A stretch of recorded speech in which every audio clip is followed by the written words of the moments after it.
બધાને જય માતાજી, જય દ્વારકાધીશ, હર હર મહાદેવ। તો આઈ હોપ તમે બધા મજામાં જશો। તો આજે મારી બેનનું જીયાણું લેવા જવાનું છે।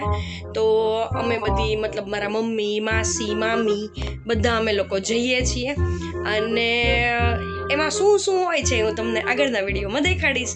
તો વિડીયોમાં છેક સુધી બન્યા રહેજો। જો મારા તમને વિડીયો પસંદ આવતા હોય તો લાઈક કરો, શેર કરો અને સબસ્ક્રાઈબ કરો। હવે તમને મારા વિડીયોમાં ડેઈલી વ્લોગ જોવા છે, કોમેડી જોવું છે કે શું જોવું છે એ મને કમેન્ટ જરૂરથી કરજો। તો ચાલો આપણે જીયાણા માટે રેડી થઈ જઈએ। તો ફાઇનલી આપણે પહોંચી ગયા છે જીયાણું લઈને। તમે જોઈ શકો છો આપણે ઢીંગલી માટે 11 જોડી કપડાં લીધા છે, સાથે જ તે રમકડા લીધા છે, કૃષ્ણ માટે ડ્રેસ લીધો છે અને સોના ચાંદીની વસ્તુ લીધી છે અને સુવાવડમાં લાડવા તો કેમ ભૂલાય, તો એની માટે ટેસ્ટી લાડવા પણ લાવ્યા છીએ।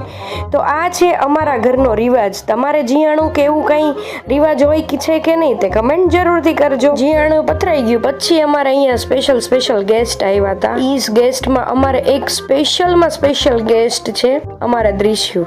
ફિયા સિવાય બીજું એને કંઈ આવડતું જ નથી। ફિયા અને ફુવાનો લાડકો છે। તો ફાઇનલી બધા વાતુચીતું કરતા હતા, પછી થઈ ગયો જમવાનો ટાઈમ।